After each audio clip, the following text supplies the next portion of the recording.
तो आज हम लोग को चालू करना है एक नया चैप्टर जिसका नाम है इवोल्यूशन। इवोल्यूशन जो है ये एक बहुत प्यारा सा चैप्टर है। इसे बहुत बेसिक से समझना पड़ता है। तो पहले समझना पड़ेगा इवोल्यूशन का मतलब कि इवोल्यूशन है क्या। इवोल्यूशन है क्या बेसिकली समझने की बात है। ऐसे समझो, कहीं आप अपना घर छोड़ के जाते हो बाहर पढ़ने के लिए या जॉब के लिए या किसी भी काम के लिए, आप कोई बिजनेस स्टार्ट कर ले, उसके लिए आपको कहीं और जाना पड़ रहा है। तो आप अगर बिजनेस स्टार्ट कर ले, आप तो कहीं और जाना पड़ रहा है, तो क्या आप उस जगह से अडेप्ट होंगे? आंसर है यस। आंसर है यस। हाँ कि ना? हाँ कि ना? मतलब जैसे आपको दिल्ली छोड़ के हिमाचल में देते हैं जाके लेना पड़ रहा है किसी कारणवश पहाड़ों में, तो आप वहां की जगह से अडेप्ट होंगे। हाँ कि ना? Yes sir. अब ये बताओ, धरती इतनी पुरानी और इतने समय से ऑर्गेनिज्म इसके ऊपर जीते हुए आए हैं, तो धरती में बहुत लंबे समय तक बहुत अलग अलग टेम्परेचर का चेंज आया है। तो ये जो लिविंग ऑर्गेनिज्म है, इन्हें सरवाइव करने के लिए क्या इस चेंजिंग एनवायरनमेंट से अडेप्ट नहीं होना पड़ा होगा? आंसर है यस सर। इन्हें अडेप्ट होना पड़ा होगा। इन्हें अडेप्ट होना पड़ा होगा। कई बार चेंजेस ऐसे आ सकते हैं कि इन्हें कोई अपना बॉडी ऑर्गन डिसेबल करना पड़ा होगा या कोई बॉडी ऑर्गन नया जागरूक करना पड़ा होगा। हाँ कि ना? ये ऐसे भी आ सकते हैं ना। या कई बार ऐसे हो सकते हैं इन्हें अपनी ऐसी हैबिट छोड़नी पड़ी होगी और कुछ और हैबिट अपनानी पड़ी होंगी। हो सकता है इन्हें कुछ चीजें खानी छोड़नी पड़ी होंगी और कुछ चीजें खानी चालू करनी पड़ी होंगी अडेप्ट करने के लिए एनवायरनमेंट में, ताकि उस जगह वो जी पाए। हाँ कि ना? तो इसी को बोला जाता है इवोल्यूशन। इसी को क्या बोला जाता है? इवोल्यूशन। इसी को क्या बोला जाता है? इवोल्यूशन बोला जाता है। हाँ कि ना? Yes sir. क्या इवोल्यूशन का मतलब क्या है? जब एक लिविंग ऑर्गेनिज्म अपने नेचर में सरवाइव करने के, अपने एनवायरनमेंट में सरवाइव करने के लिए अपने अंदर अपने बॉडी स्ट्रक्चर, अपने बिहेवियर में चेंज लाता है, अपने फिजिकल स्ट्रक्चर में चेंज लाता है, अपने जेनेटिक मटेरियल में चेंज लाता है, just to survive in their environment, is known as evolution. हाँ कि ना? Yes sir. हाँ कि ना? Yes sir. अब ये बताओ, इवोल्यूशन में मैं बस वही चीजें गिनूंगा, वही चेंजेस गिनूंगा जो ताते थे हैं अच्छे होंगे, तो कई बार चेंजेस ऐसे हो सकते हैं जो उस एनवायरनमेंट में उसे और बुरा कर दें, उसके सर्वाइवल को। हाँ कि ना? Yes sir. ऐसे भी हो सकते हैं कई बार चेंजेस और घटिया भी हो सकते हैं। हाँ कि ना? कि वो पहले ही और सरवाइव नहीं कर पा रहा था, अब और नहीं कर पा रहा। कई बार चेंजेस ऐसे भी हो सकते हैं। हो सकते हैं, सिंपल सी बात है। तो क्या मैं वही चेंजेस एक्वायर करूंगा, यानी वही चेंजेस को इवोल्यूशन में गिनूंगा जो उसे सरवाइव करने में मदद कर रहे होंगे। हाँ कि ना? Yes sir. अब मान लो यहाँ पे एक स्पीसीज मान लेता हूँ किसी एक ऑर्गेनिज्म की। अब ये कुछ ऐसे एनवायरनमेंट में कंटिन्यूअसली, ये कुछ ऐसे एनवायरनमेंट में रहा जहाँ पे इसे अपने अंदर बिहेवियर, अपने बहुत से बॉडी स्ट्रक्चर में चेंजेस लाने पड़े, और वो चेंजेस लाने के लिए इसे अपना जेनेटिक मटेरियल धीरे धीरे धीरे धीरे बदलना पड़ा। Yes sir. अब कुछ समय के बाद जेनेटिक मटेरियल इतना ज्यादा बदल जाएगा कि ये कुछ अलग ही स्पीसीज बना लेगा। हाँ कि ना?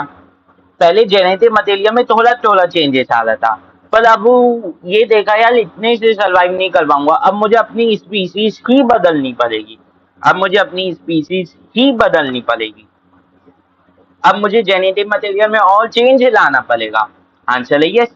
तो ये एक नई स्पीसीज को जन्म दे देगा।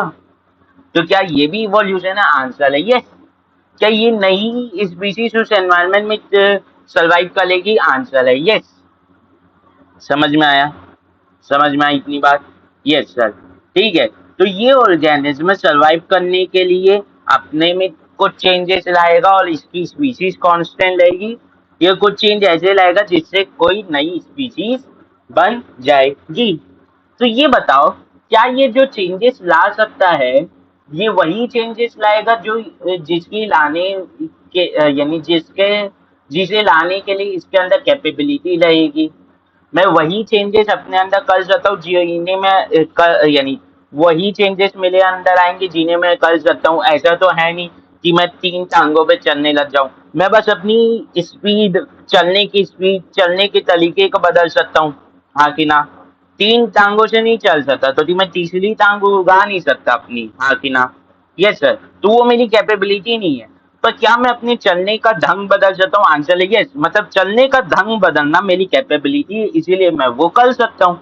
तो इवोल्यूशन में जो चेंजेस आ रहे हैं, क्या वो एक ऑर्गेनिज्म कर सकता है, वो उसकी कैपेबिलिटी है तभी आ रहे हैं? आंसर है यस। वो चेंजेस लाने की उस ऑर्गेनिज्म के अंदर कैपेबिलिटी है, तभी वो चेंजेस आ रहे हैं, हाँ कि ना? हाँ कि ना? समझ में आई इतनी बात? यस सर, इतनी बात समझ में आई? यस सर, ठीक है। तो वो चेंजेस क्यों आ रहे हैं? क्योंकि ऑर्गेनिज्म में वो चेंजेस लाने की कैपेसिटी है।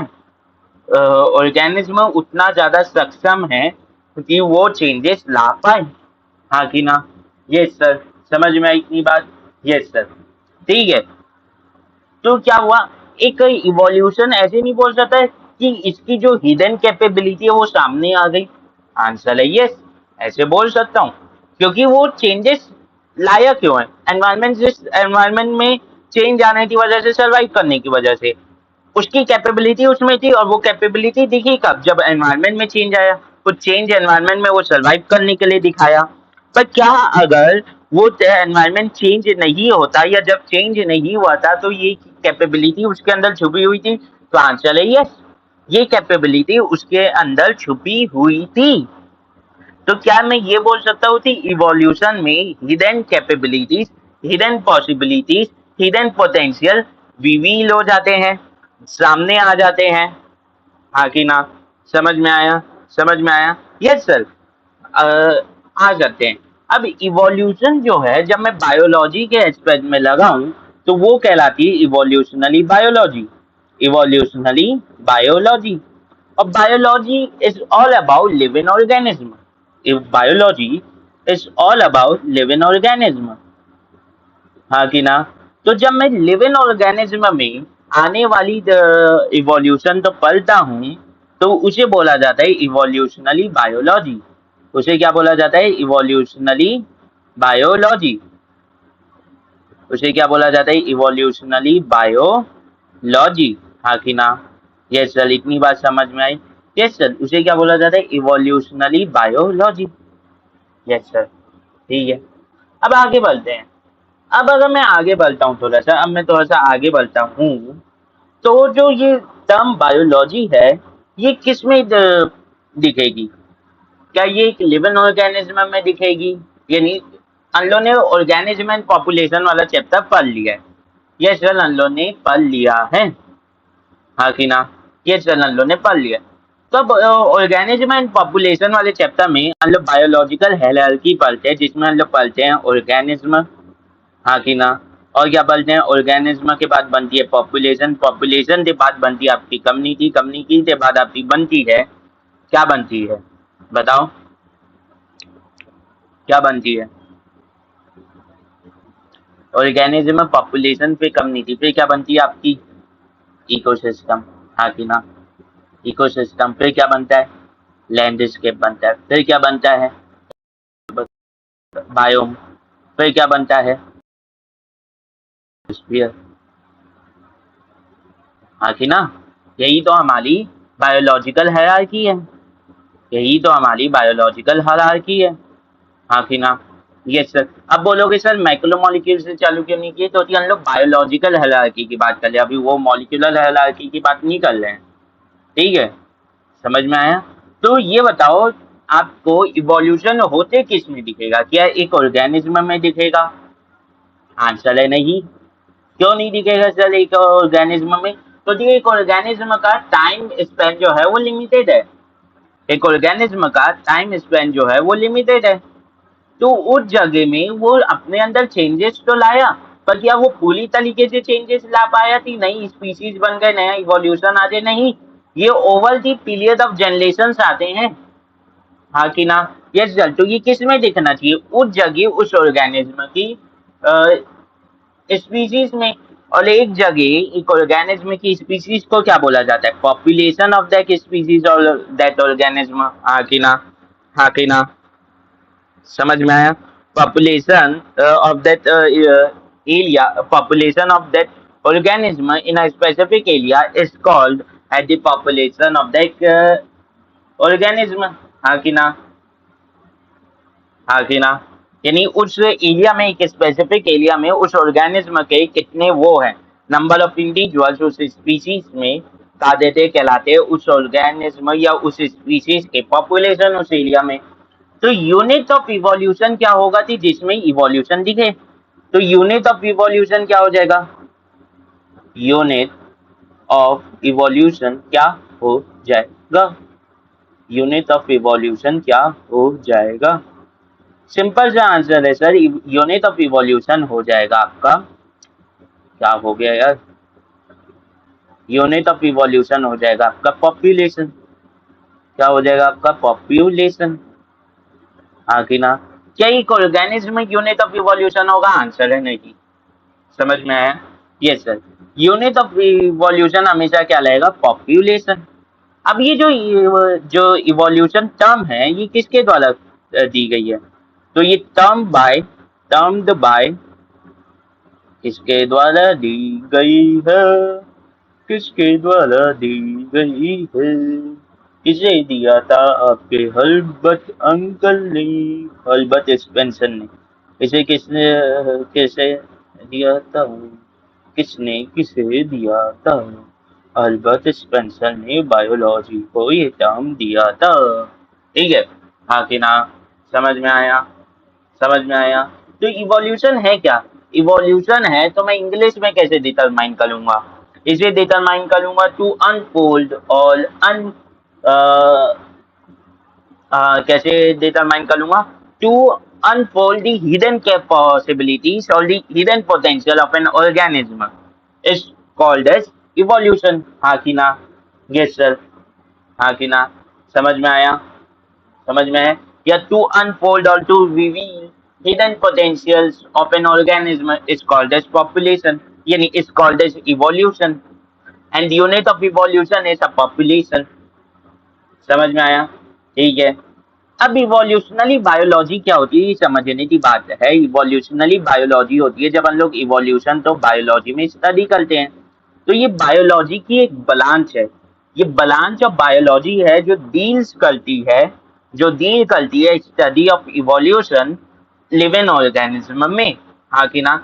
ये क्या है? एक ब्रांच ऑफ बायोलॉजी है। ये क्या है? एक ब्रांच ऑफ बायोलॉजी है। ब्रांच ऑफ बायोलॉजी क्या है? ये ब्रांच ऑफ बायोलॉजी। हाँ कि ना?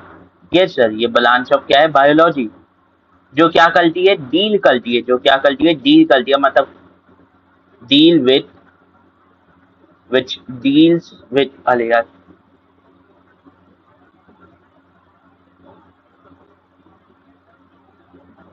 डील्स विथ, डील्स विथ ना, सुनना, deals with changes in, deals with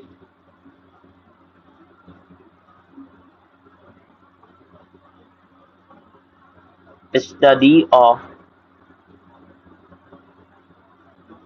study of changes that occurred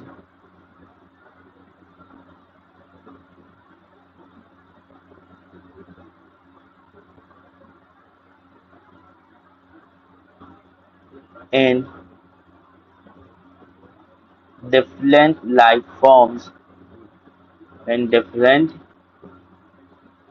life forms। अब ये बताना है इवोल्यूशन क्या आज मैं बोलूंगा किसी ऑर्गेनिज्म में और आज ही दिख जाएगा? आंसर है नहीं। इवोल्यूशन एक बहुत समय लेने वाला प्रोसेस है, क्योंकि ये जो इवोल्यूशन है मैंने बताया ना, पहले छोटे छोटे चेंजेस आएंगे जो जेनेटिक मटेरियल में नहीं दिखेंगे, फिर वो बता देते ओवर दी जनरेशन दिखने लग जाएंगे, मतलब वो जेनेटिक मटेरियल में चेंजेस आ गया। ऐसे करते करते धीरे धीरे जेनेटिक मटेरियल चेंजेस होगा और इस समय के बाद पूरी तरीके से जेनेटिक मटेरियल चेंज हो जाएगा, तब जाके आपकी स्पीशीज चेंज हो जाएगी। हाँ कि ना? समझ में आया? तो ये होता है over large period of time, और इस लार्ज पीरियड ऑफ टाइम को ये लार्ज पीरियड ऑफ टाइम है क्या? अर्थ में लाखों साल लगे हैं ये होने में। तो ये जो चेंजेस हुए हैं occurred over millions of years और millions of year, millions of year, millions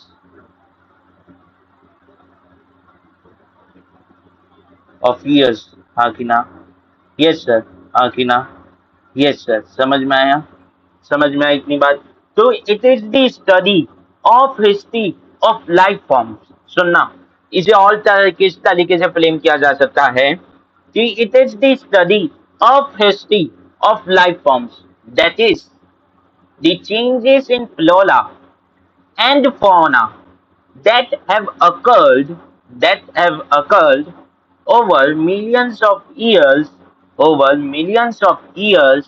on earth। हाँ कि ना? तो इवोल्यूशनरी बायोलॉजी है क्या? It is the study of history of life that is changes in different flora and fauna different flora and fauna that have occurred over millions of years on earth। हाँ कि ना?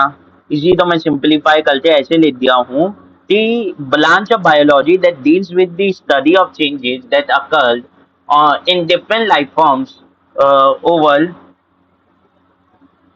in different life forms over millions of years। हाँ कि ना? over millions of year on earth। हाँ कि ना? समझ में आया? इसे बोला जाता है इवोल्यूशनरी बायोलॉजी। अब इवोल्यूशनरी बायोलॉजी के फादर कौन है, मतलब इसके ऊपर एक्सटेंसिव तरीके से स्टडी करने वाले कौन है, इस कंसेप्ट तो ब्लांच को अच्छे से स्टेब्लिश करने वाले कौन हैं? तो फादर ऑफ इवोल्यूशनरी बायोलॉजी बोला जाता है चार्ल्स डार्विन को। चार्ल्स डार्विन को। हाँ कि ना? किसे बोला जाता है? चार्ल्स डार्विन को बोला जाता है। हम लोग अभी तक सुन ही चुके रहते हैं, आजकल तो इतना सोशल मीडिया का हो गया थी, ये लाइन हर जगह कोई सुन लिया रहता है, सर्वाइवल ऑफ फिटेस्ट। तो वो इसी साइंटिस्ट के द्वारा इसी की बुक में लिखी गई थी। हाँ कि ना? Yes sir. हाँ कि ना? Yes sir. अब इसे फादर ऑफ बायोलॉजी बोलने का कारण क्या है कि जो इवोल्यूशन में चेंजेस आते हैं, हम लोग बोलते हैं कि वो generation to generation pass on हो रहे हैं। हाँ कि ना? Yes sir. तो इवोल्यूशन तो हम लोग सबसे अच्छे तरीके से समझा कैसे पाते हैं कि ये बताते कि ये वो चेंजेस हैं जो ओवर दी जनरेशन पास होते गए ऑर्गेनिज्म में, ताकि वो ऑर्गेनिज्म एक एनवायरनमेंट में सर्वाइव कर पाए। हाँ कि ना? तो इसी ने वो कंसेप्ट दिया था डिसेंट विथ मॉडिफिकेशन की जो चेंजेस हैं वो generation to generation pass on होते गए हैं। हाँ कि ना? इसी ने वो कंसेप्ट दिया था। हाँ कि ना? Descent with modification. हाँ कि ना? Yes sir. Descent with modification. समझ में आई इतनी बात? Yes sir. इतनी बात तो हमें समझ में आती है, इतनी बात तो हमें समझ में आती है। समझना। अब डिसेंट ऑफ मॉडिफिकेशन है क्या? ये बेसिकली आपके कैरेक्टर्स, आपके ट्रेट, आपके जो चेंजेस आए हैं आप में, उसे आपकी एक जनरेशन से दूसरी जनरेशन में पास ऑन होना, मतलब पैरेंट से ऑफ स्प्लेन में पास ऑन होना।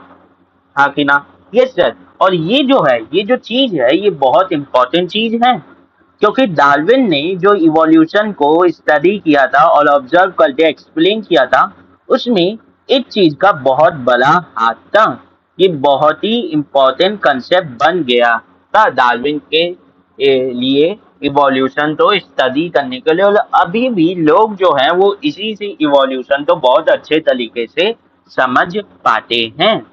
हाँ कि ना? Yes sir. हाँ कि ना? Yes sir. देखो, इतना छोटा सा ही पल है, पर इतना समय क्यों लगा? क्योंकि हम लोग तो एक एक चीज को बहुत बेसिक से पढ़ते हुए जाना है। हाँ कि ना? Yes sir. हाँ कि ना? Yes sir. ठीक है, तो ये ओरिजिन ऑफ ये सब नोट्स से बाद में पढ़ेंगे, पर पहले खुद से पढ़ते हैं। ठीक है, इतनी बात समझ में आई? Yes sir. ठीक है। अब हम लोग तो समझना है, अब हम लोग तो समझना है कि हम किधर ले ले, हम धरती पे ले ले। धरती जो है, जो पृथ्वी है, वो इस ब्रह्मांड का बहुत छोटा सा अंश है, हाँ कि ना? Yes sir. जैसे साइंस के हिसाब से बोलोगे तो ये है धरती, यानी ये डॉट है, धरती डॉट से भी छोटी है। ये जो मैं बनाया हूँ ना, ये डॉट इससे भी छोटी है धरती पूरे ब्रह्मांड के सामने, हाँ कि ना? जैसे आप उसमें पलोगे किसमें, उपनिषदों में या पुराण, पुराण बोला हूँ, ठीक है, पुराण। तो इनमें पलोगे तो आपको पता चलेगा कि ये धरती जो है, पृथ्वी जो है, वो बता देते हैं हमारा जो वो है सौर्य मंडल का जो सिस्टम है, मतलब कि आपका हमारा जो सोलर सिस्टम है, जिसे आकाशगंगा बोलते हैं, वो एक यूनिवर्स का छोटा सा भाग है।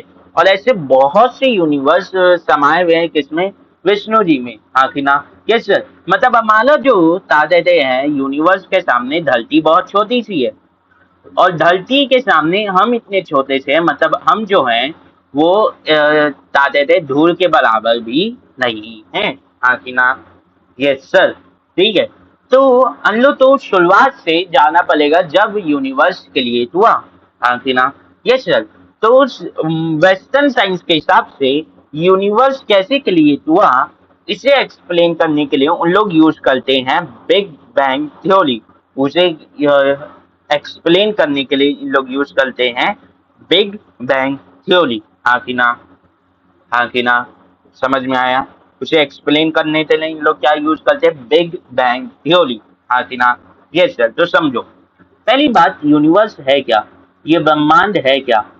ब्रह्मांड बहुत से बता देते हैं, यूनिवर्स की स्पेलिंग सही लिखा हूँ ना, हाँ, यो बता देते हैं ब्रह्मांड जो है वो बहुत से गैलेक्सी से मिलके बना हुआ है, और जो गैलेक्सीज हैं वो बहुत सारे सोलर सिस्टम से मिलके बनी हुई हैं।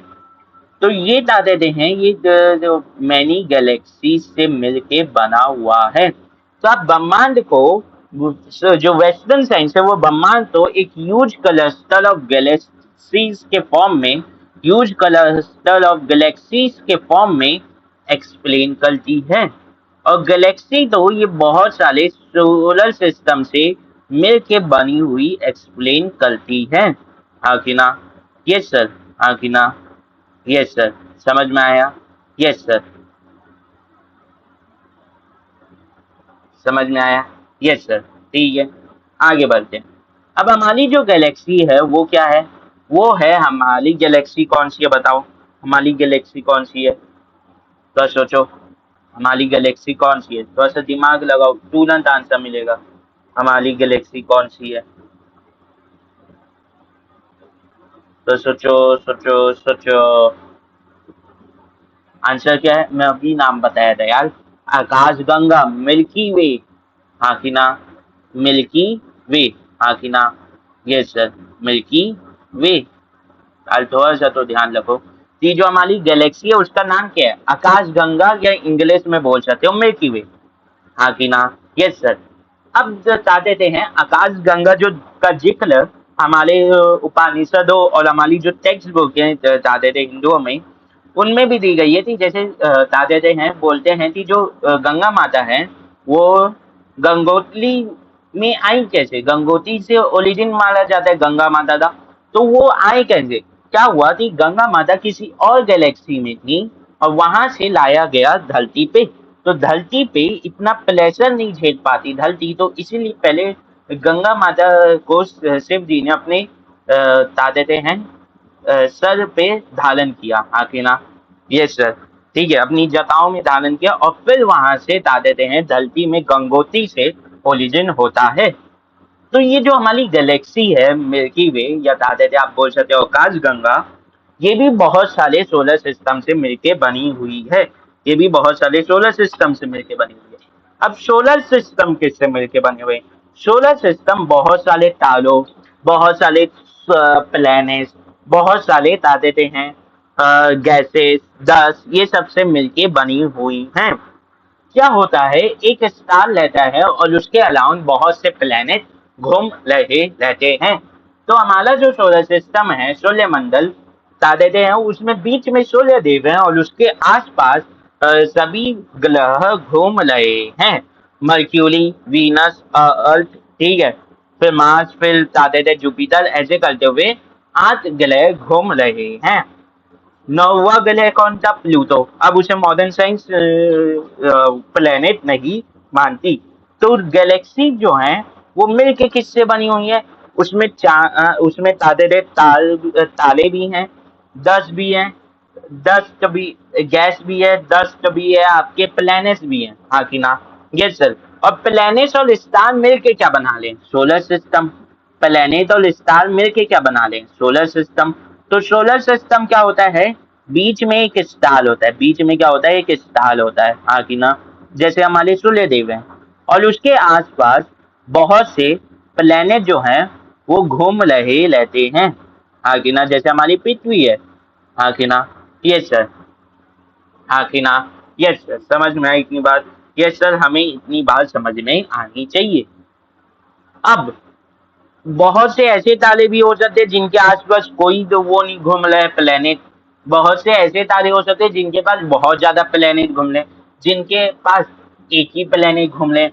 कई तारे तो ऐसे होते हैं कि 2 तारे रहते हैं और उनके अराउंड एक प्लेनेट घूम रहा रहता है, हाँ कि ना? इसे 2 स्टार सिस्टम बोलते हैं। समझ में आया? एक नहीं, एक प्लेनेट नहीं तो बहुत सारे प्लेनेट घूम रहे रहते हैं 2 तारों के आसपास। समझ में आई इतनी बात? ठीक है। हमारा जो सोलर सिस्टम है वो सिंगल स्टार सिस्टम है, क्योंकि हमारे सोलर सिस्टम में जो बीच में तारा है वो सिर्फ सूर्य देव है। वो सिर्फ कौन है? सूर्य देव है, सन है, हाँ कि ना? समझ में आई इतनी बात? Yes sir. ठीक है। अब ये बताओ, यूनिवर्स हम लोग बोल रहे हैं कि कंटिन्यू एक्सपेंड कर रहे हैं, फिजिक्स बोलती है कि यूनिवर्स कंटिन्यू एक्सपेंड कर रहा है, हाँ कि ना? Yes sir. अब यूनिवर्स कंटिन्यू एक्सपेंड कर रहा है, यूनिवर्स में दूरी बहुत ज्यादा है। तो अगर हम किलोमीटर यूज करेंगे तो यार जो डिनोशन है कि जो न्यूमेरिकल वैल्यू है वो बहुत ज्यादा आएगी। इसीलिए स्पेस में डिस्टेंस को मेजर करने के लिए एक यूनिट होता है डिस्टेंस का यूज, उसे बोलते हैं लाइट ईयर। लाइट ईयर, हाँ कि ना? Yes sir. अब सर ये लाइट ईयर क्या है, समझ लो। एक लाइट ईयर क्या होता है कि ज्यादा दे रहे हैं, एक लाइट ईयर क्या होता है? 1 लाइट ईयर क्या होता है कि एक साल में जो हमारा जो एक साल है 365 डेज, 365 डेज में रोशनी कितनी दूर तक, जो लाइट है रोशनी, वो कितनी दूर तक स्पेस में ट्रेवल कर सकती है? वो होता है लाइट ईयर। वो क्या होता है? Light year. टी एक साल में जो रोशनी है, जो लाइट है, वो कितनी दूर तक ट्रेवल कर सकती है? तो इसे कैसे निकालें?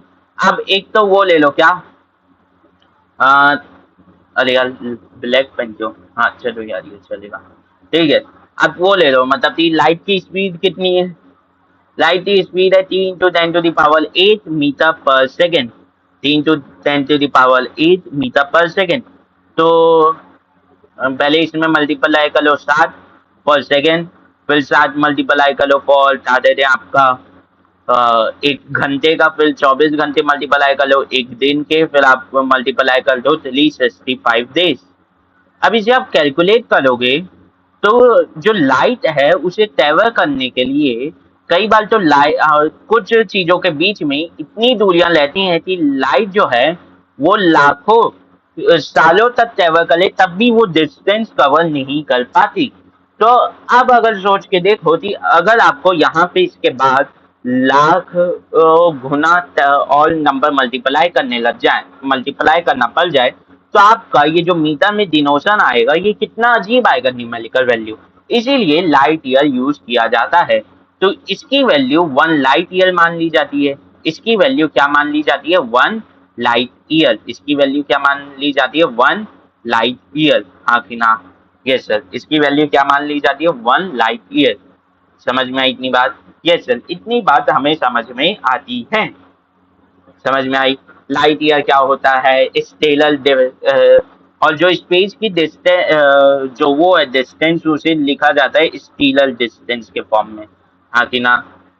स्टीलर डिस्टेंस के फॉर्म में लिखा जाता है। समझ में आई इतनी बात? Yes sir. समझ में आई इतनी बात? समझ में आई? ठीक है।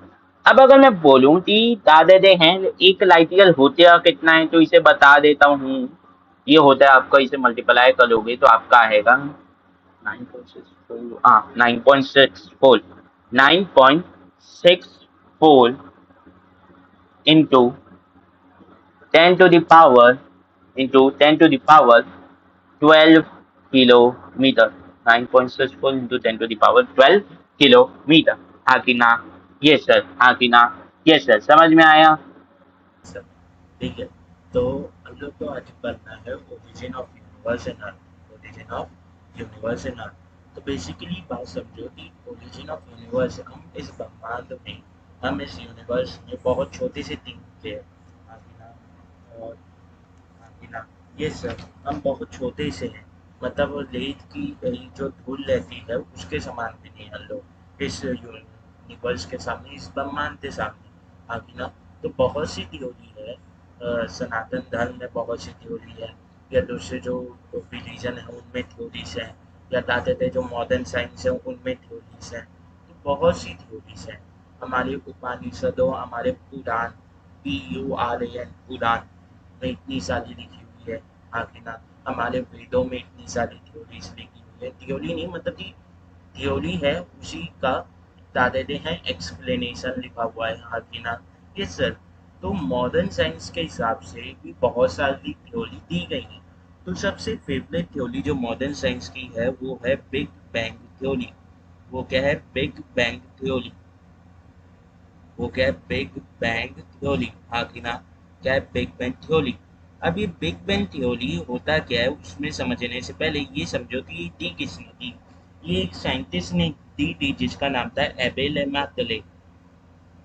एबे लेमातले। हाँ कि ना? एबे लेमातले। हाँ कि ना? ये सो अब क्या हुआ था समझने की बात है। एबे लेमातले ने दी थी। अबे नहीं है, एबे लेमातले। ठीक है। अब समझने की बात है इसमें हुआ क्या था, बिग बैंग थ्योरी में बोलता क्या है। बिग बैंग थ्योरी में बोलता क्या है, इसके हिसाब से ओरिजिन ऑफ यूनिवर्स कब हुआ था। ये मैं बिग बैंग थ्योरी बता रहा हूँ। ये जो बॉक्स है ये आपको बिग बैंग थ्योरी के बारे में बताएगा।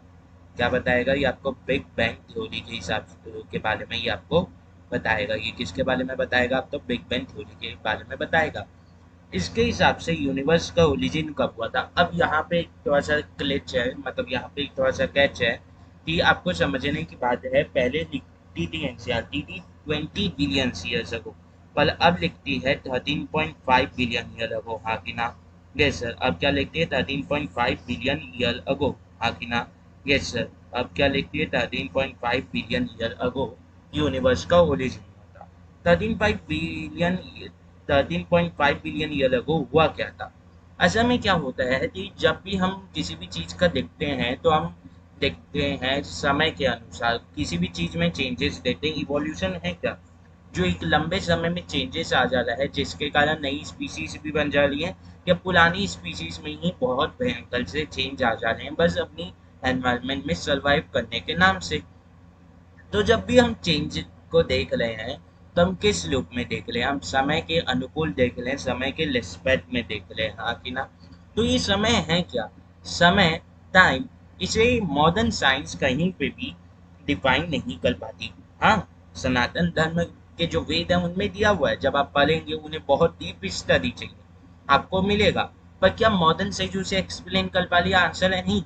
समय को मॉडर्न साइंस कुछ एक लाइन की तरह से रिप्रेजेंट करती है जो कंटिन्यूअसली चलते जा रही है, और इस लाइन में दादे हैं चीजें होते हुए जा रही हैं। तो समय कहाँ से चालू हुआ बोलती है मॉडर्न साइंस। तो बोलती है मॉडर्न साइंस के हिसाब से समय आपका 13.5 बिलियन ईयर अगो चालू हुआ था। 13.5 बिलियन ईयर अगो चालू हुआ था। कैसे चालू हुआ था? 13.5 बिलियन ईयर अगो एक बहुत ही डेंस एंटिटी थी। एक इस ब्रह्मांड में बस एक सिंगल मास था। ये बहुत ही ज्यादा डेंस एंटिटी थी, मतलब ये बहुत ही ज्यादा डेंस मटेरियल था, या आप बोल सकते हो एक बड़ा सा ह्यूज कॉम्पैक्ट मास था। हाँ कि ना? इसी तो बोला जाता है पॉइंट ऑफ सिंगुलैरिटी। अगर कोई थोड़ा फिलोसफिकल रहेगा या थोड़ा सा फिलोसफिकल बुक पढ़ा होगा, या क्या कहते हैं वो थोड़ी सी एंशियंट थ्योरीज वाली होंगी, छोटे में जिन्हें बुक रीडिंग की आदत होती है उन्हें पॉइंट ऑफ सिंगुलैरिटी इस बार में समझ में आती है। पॉइंट ऑफ सिंगुलैरिटी ये मान लो कि बस ये एक बिंदु है और इसी में सब कुछ समाया हुआ है। तो ये कुछ ऐसा था कि जितनी भी अभी चीजें हैं वो बस एक जगह में इकट्ठा थी। हाँ कि ना, बड़ा सा एक ह्यूज कॉम्पैक्ट मास था। ये इतना बड़ा था कि आप इसे फिजिकल टर्म्स में वो नहीं कर सकते, इमेजिन नहीं कर सकते कि कितना बड़ा होगा। हम जब इमेजिन करते हैं तो हमें ज्यादा से ज्यादा बड़ा सन लगता है। अब जैसे जैसे हम लोग पलते जाते हैं तो हमें लगता है यार सन भी बहुत छोटा सा है, उससे भी बड़ी बड़ी चीजें हैं। हाँ कि ना, पर अगर हम लोग यूनिवर्स को ही नहीं देख पा रहे, यूनिवर्स के ही साइज को इमेजिन नहीं कर पाते, तो इस ह्यूज कॉम्पैक्ट मास के साइज को कैसे इमेजिन करेंगे। अब क्या हुआ, ये जो ह्यूज कॉम्पैक्ट मास था इसमें 13.5 बिलियन ईयर अगो अचानक से एक्सप्लोजन होता है। इसमें अचानक से क्या होता है, एक्सप्लोजन होता है। अब इस एक्सप्लोजन के नाम से ये बहुत से छोटे छोटे टुकड़ों में बहुत से 10 पार्टिकल के फॉर्म में गैसियस क्लाउड के फॉर्म में स्कैटर होने लगता है। अब पार्टिकल्स के बीच में ग्रेविटेशन फोर्स तो थी, तो पार्टिकल जो है वो ऐसे एक एक साथ गैसेस क्लाउड बनाने लगे थे। अब ये गैसेस क्लाउड अलग अलग शेप लेने लगे थे। जैसे डिस्क शेप ले लिए थे बहुत से, हाँ कि ना, बहुत से डिस्क शेप ले लिए थे। हाँ कि ना, हाँ कि ना, समझ में आ रहे जो मैं बोलना चाह रहा हूँ।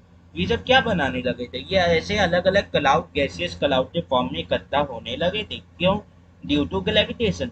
इनमें से बहुत से क्या बना लिए थे, इनमें से बहुत से गैलेक्सीज बना लिए थे। बहुत से क्या बना लिए थे, गैलेक्सीज बना लिए थे। हाँ कि ना, देश शेप स्ट्रक्चर, हाँ कि ना, यस सर। बहुत से क्या बना लिए थे, गैलेक्सीज बना लिए थे। अब समझने की बात है, गैलेक्सीज बना लिए थे। तो ये गैलेक्सीज है क्या, गैलेक्सीज उस समय बेसिकली डस्ट और गैसियस क्लाउड था जो एक जगह इकट्ठा हो गया था due to high gravitational force. अब ये बताओ, जब हम लोग फिजिक्स में पढ़ते हैं, 11 में पढ़ते हैं, तो आपने वो पढ़ा होगा बॉम्ब के बारे में। दादे थे 2D मोशन में, जब centre of mass 2D motion में लगाते तो बॉम्ब जब बीच एयर में वो होता है, एक्सप्लोड होता है, तो उसका सेंटर ऑफ मास हमेशा उसी पॉइंट उसी ट्रेजेक्टरी को फॉलो करता है। जब वो अगर नहीं होता एक्सप्लोड तो बॉम्ब फॉलो कर रहा रहता, ये पढ़ा होगा। तो जब भी एक्सप्लोजन होता है तो चीजें एक दूसरे से दूर जाती हैं। तो यहाँ पे गैलेक्सी धीरे धीरे दूर जाने लगी, यूनिवर्स एक्सपेंड होने लगा। यूनिवर्स जब एक्सपेंड होता है तो केमिस्ट्री में जो थर्मोडायनेमिक्स आता है, 11th में भी फिजिक्स में भी थर्मोडायनेमिक्स आता है, तो वहां पे आपने पढ़ा होगा जब इस सिस्टम के अंदर जो वो है चीजें, जो एक सिस्टम के अंदर सभी मेजरेबल प्रॉपर्टी कांस्टेंट रहती हैं और उसमें एक्सपेंशन होता है, जब उसकी वॉल्यूम जो है वो एक्सपेंड करती है तो उसका टेम्परेचर गिरता है। तो जैसे जैसे यहाँ पे गैलेक्सी एक्सपेंड करने लगी, यूनिवर्स एक्सपेंड करने लगा, तो यहाँ यूनिवर्स का टेम्परेचर गिरने लगा। अब जैसे जैसे यूनिवर्स का टेम्परेचर गिरने लगा, इसमें जो पार्टिकल्स थे वो ठंडे होने लगे। पार्टिकल्स ठंडे होने लगे मतलब उनके पास जो थर्मल काइनेटिक एनर्जी थी वो धीरे धीरे कूल डाउन होने लगी। तो वो एक साथ आ आके क्या बना लिए, एक साथ आ आके कॉम्पैक्ट स्ट्रक्चर जैसे आपका स्टार हो गया, प्लेनेट, ये सब बनाने लगे। पर इनिशियली थे क्या, इनिशियली जब गैलेक्सीज बनी तो ये बस एटम और ताते थे स्मॉल पार्टिकल्स के ही बने हुए थे। किसके बने हुए थे, एटम्स और कुछ स्मॉल पार्टिकल्स के ही बने हुए थे। हाँ कि ना, ये सर, ये कुछ एटम और स्मॉल पार्टिकल्स ही थे, उससे ज्यादा कुछ नहीं थे। पर जैसे जैसे यूनिवर्स कूल डाउन होने लगा, इनके पास थर्मल काइनेटिक एनर्जी इनकी डिक्रीज होने लगी, तो ये under the influence of gravitational force पास आने लगे। हाँ कि ना, और क्या बनाने लगे, प्लैनेट्स बनाने लगे और स्ट्रक्चर्स बनाने लगे। अब इन गैलेक्सीज में बहुत से जो है, इन गैलेक्सीज में बहुत से नेब्यूला भी बनने लगे। बहुत से क्या बनने लगे, नेब्यूला भी बनने लगे। नेब्यूला है क्या, नेब्यूला एक ऐसी कोई सी भी जगह है एक गैलेक्सी में या एक यूनिवर्स में जहाँ पे चीजों का फॉर्मेशन होता है। जैसे स्टार की नेब्यूला होती है, हाँ कि ना, वैसी एक कुछ होती हैं सोलर नेब्यूला जो सोलर सिस्टम को जन्म देती हैं, जो सोलर सिस्टम को जन्म देती हैं। हाँ कि ना, यस सर। जैसे मान लो ये गैलेक्सीज है, ये बहुत ह्यूज क्लाउड है 10 का जो ऐसे गोल गोल आपस में घूम रहे हैं, जो ऐसे गोल गोल आपस में घूम रहे हैं, जो कैसे घूम रहे हैं, ऐसे गोल गोल गोल गोल घूम रहे हैं। हाँ कि ना, यस सर। जो ऐसे गोल गोल आपस में घूम रहे हैं, आपको समझने के लिए, हाँ कि ना। तो जैसे जैसे ये कूल डाउन होने लगी, के पास आने लगे, यहाँ पे जैसे जो पार्टिकल्स आपस में घूम रहे थे और इसके अराउंड घूम रहे थे, तो वो ऐसे ऐसे नेब्यूला बनाने लगे, कुछ जो है वो सोलर नेब्यूला बनाने लगे। यहाँ पे ये पार्टिकल्स ऐसे घूम रहे और ये पार्टिकल्स ऐसे घूम रहे। तो यहाँ पे ये जो बड़ा सा प्लेन जो ऐसे दिख रहा था, ये वन ऑफ दी एक्सप्लेनेशन है, ठीक है। तो यहाँ पे जो बड़े बड़े पार्टिकल्स एक साथ घूम रहे थे, वो आगे एक साथ क्या बनाने लगे, स्टार बनाने लगे जैसे सन। और इससे ह्यूज पार्टिकल के अराउंड घूमने वाली जो चीजें हैं वो क्या बनाने लगी, वो प्लैनेट्स बनाने लगी। इस तरीके से हमारा जो सोलर सिस्टम है और भी सोलर सिस्टम है वो जन्मे। जैसे ये आपका मर्क्यूरी हो गया, ये आपका वीनस हो गया, ये आपका अर्थ हो गया, ये आपका मार्स हो गया, हाँ कि ना, सॉरी, ये आपका अर्थ हो गया, हाँ कि ना, ये आपका मार्स हो गया, ये आपका जुपिटर हो गया, ये आपका यूरेनस हो गया, ये आपका क्या हो गया, मान लो ये आपका और क्या बचा, नेपट्यून और सैटर्न बचा ना। यानी ये आपका सैटर्न हो गया, सैटर्न का नाम नहीं लेते, ये आपका यूरेनस हो गया, ये आपका नेपच्यून हो गया, और प्लूटो भी यहीं कहीं रहेगा, हाँ कि ना। तो ऐसे ही जो पार्टिकल्स हैं वो कंडेंस हो के बनने लगे। तो कितना समय लगा बनने के लिए, अच्छा खासा समय लगा। क्योंकि ये बताओ, सन अभी भी इतना हॉट है, इतना ठंडा होने के बाद, और सन से भी हॉट चीजें हैं, सन से भी ज्यादा गर्म चीजें हैं। तो ये बताओ, जब बिग बैंग जस्ट हुआ होगा तो उस समय कितनी हीट निकली होगी, हाँ कि ना। अभी भी अर्थ अपने अंदर की ओर से कितनी ज्यादा गर्म है, हाँ कि ना, हाँ कि ना, सोचो।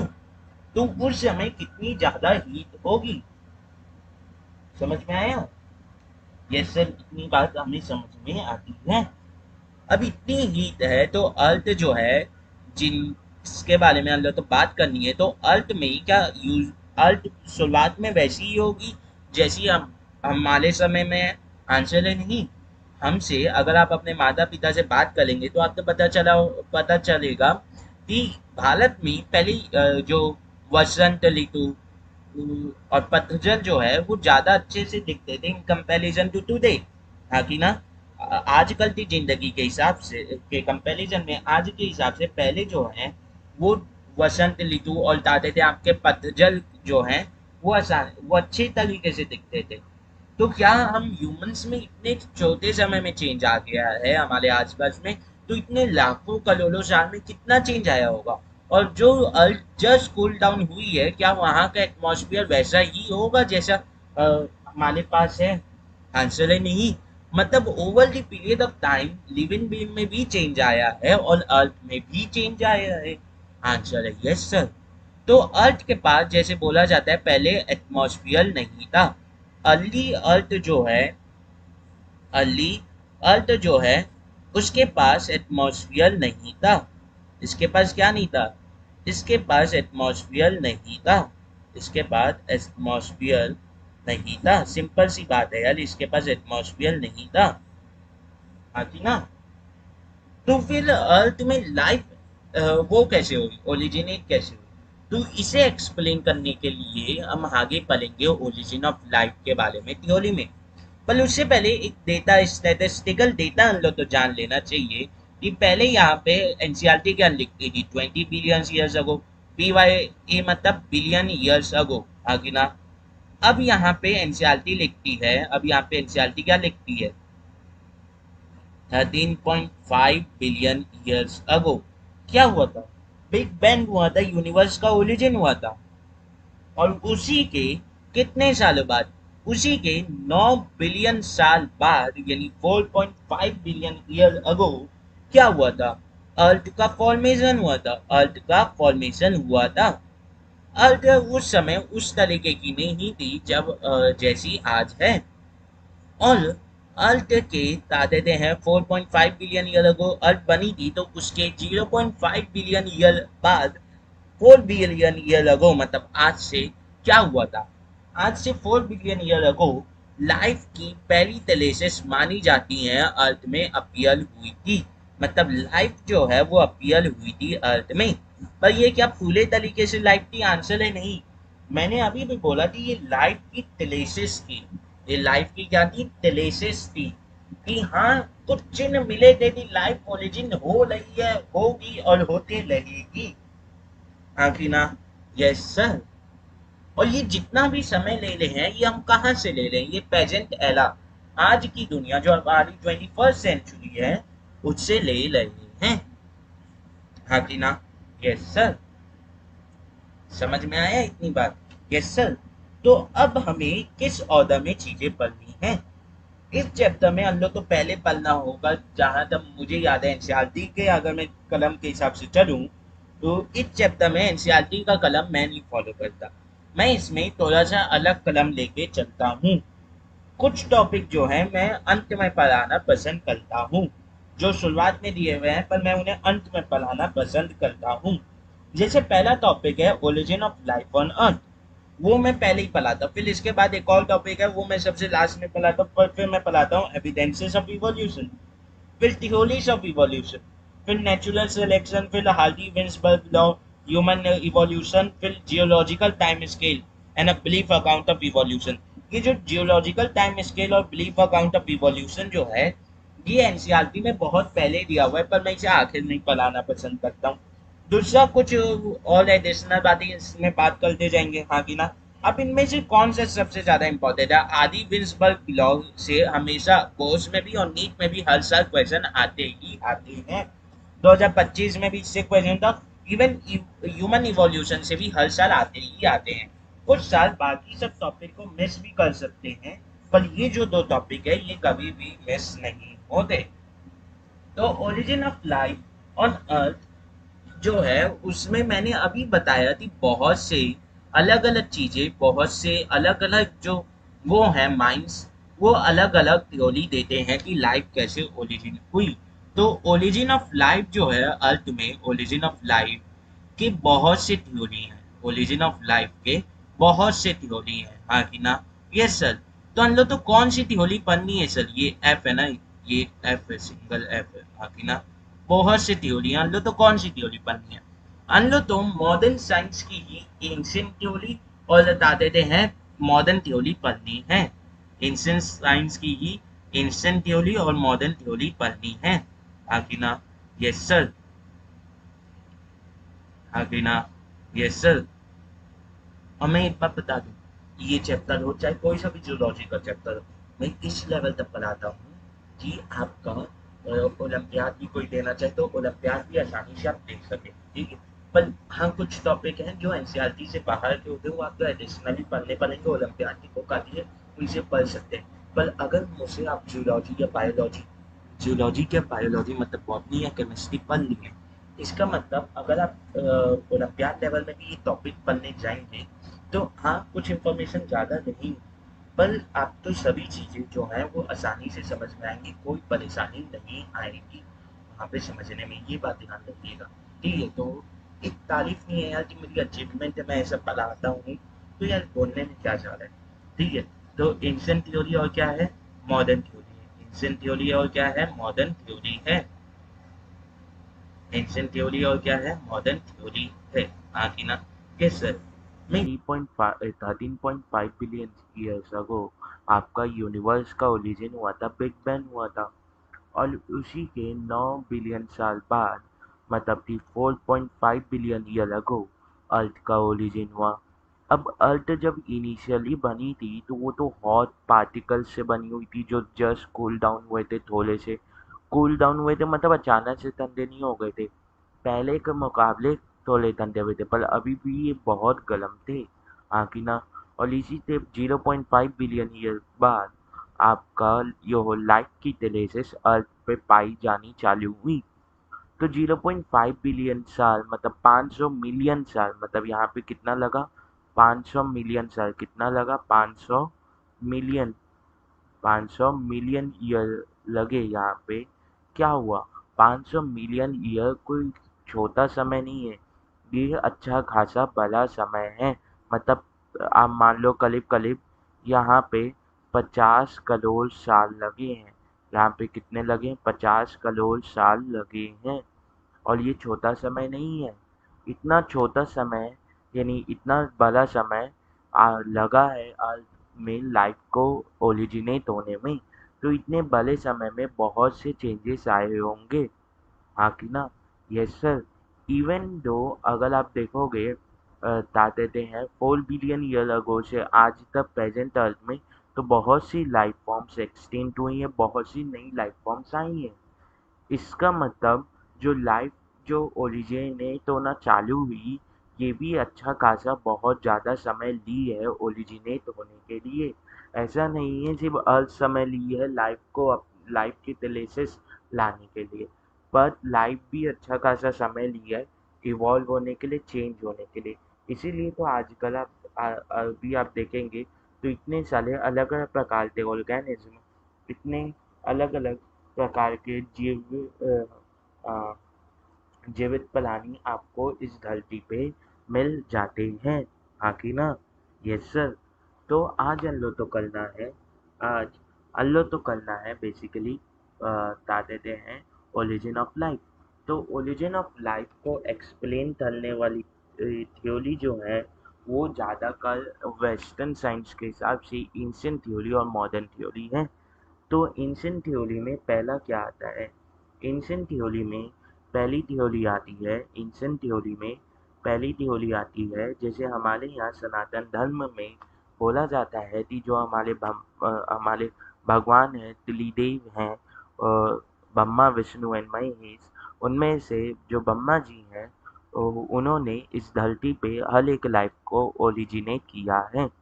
पर ये बात समझना कि क्या कहते हैं, ब्रह्मा जी ने सभी लाइफ को ओरिजिनेट तो किया है, सभी लाइफ को ओरिजिनेट तो किया है, पर उसके बाद और भी चीज़ें हमारे वेदों में लिखी गई हैं। वहाँ पे हमारे वेदों में इवोल्यूशन का भी जिक्र है कि समय के साथ जो जीवित प्राणी है वो अपने अंदर चेंजेस लाता जाता है ताकि वो अपने आसपास के वातावरण में जीवित रह पाए।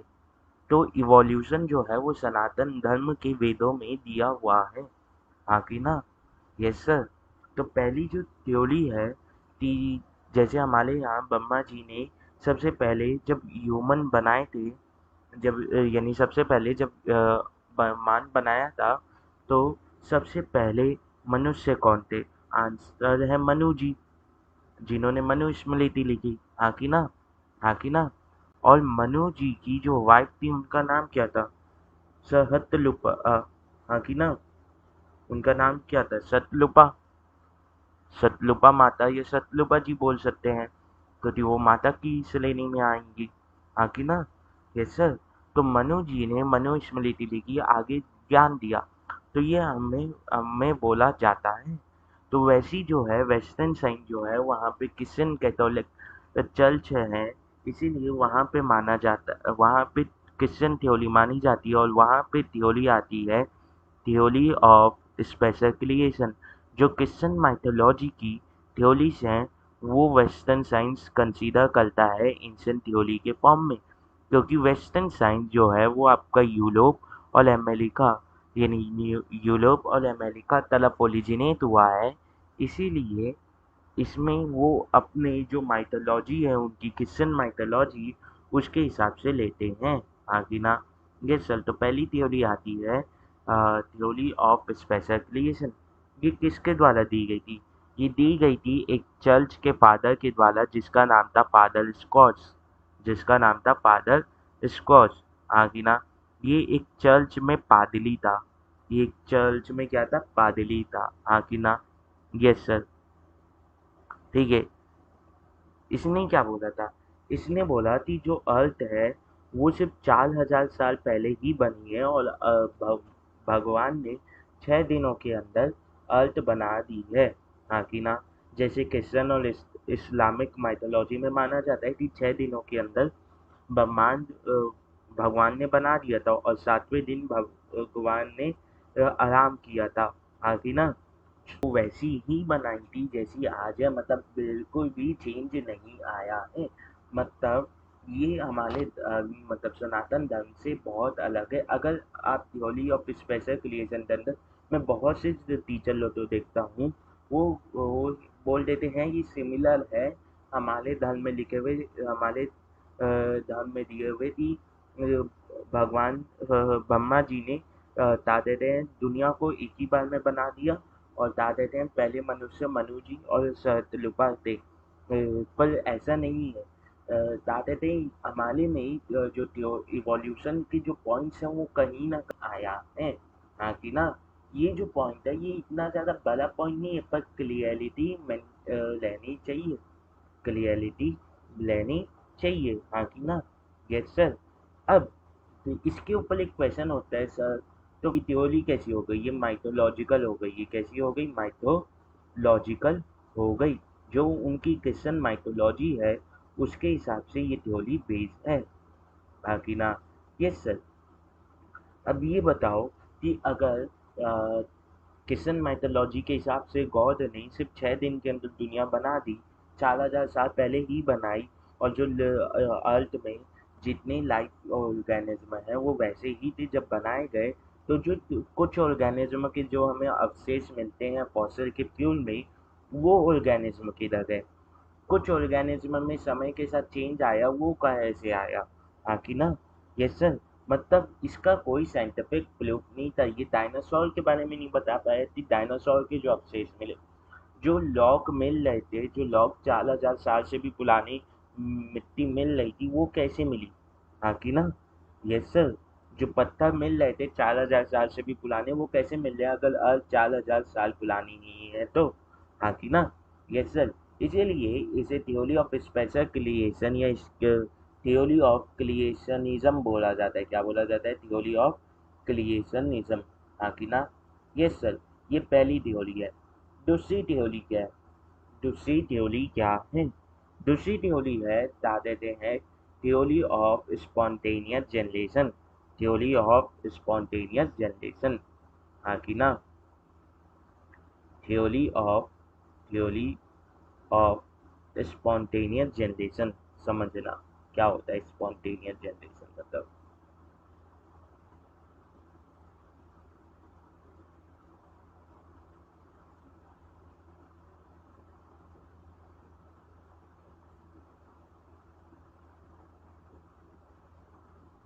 ठीक है। तो थ्योरी ऑफ स्पॉन्टेनियस जनरेशन तो समझना। ठीक है। अब समझो क्या होता है थ्योरी ऑफ स्पॉन्टेनियस जनरेशन में। क्या होता है बेसिकली, आप किसी भी थ्योरी को प्रूव करने जाते हैं, आप कोई भी थ्योरी देते हैं, तो वो थ्योरी तो कब सही माना जाता है? उस थ्योरी तो सही तब माना जाता है जब वो दो क्वेश्चंस का आंसर दे दे। एक होता है वाई, ऐसा क्यों हुआ? हाँ कि ना। और कैसे हुआ? क्यों हुआ और कैसे हुआ? हाँ कि ना। कहाँ हुआ क्यों नहीं पूछेंगे तो दिया हमें पता है अर्थ पे ही हो रहा है, तो क्यों हुआ और कैसे हुआ? अगर ये जो दो क्वेश्चन है, अगर ये कोई थ्योरी दोनों क्वेश्चन तो अच्छे से एक्सप्लेन कर देती है, तो वो थ्योरी तो हम लोग मान लेते हैं। ठीक है। तो जो ये थ्योरी ऑफ स्पेशल क्रिएशन है, ये किस चीज़ को एक्सप्लेन नहीं कर पाई? ये वाई को एक्सप्लेन नहीं कर पाई। हाँ कि ना। कि क्यों ऐसे भगवान ने बनाया? हाँ कि ना। और कैसे बनाया?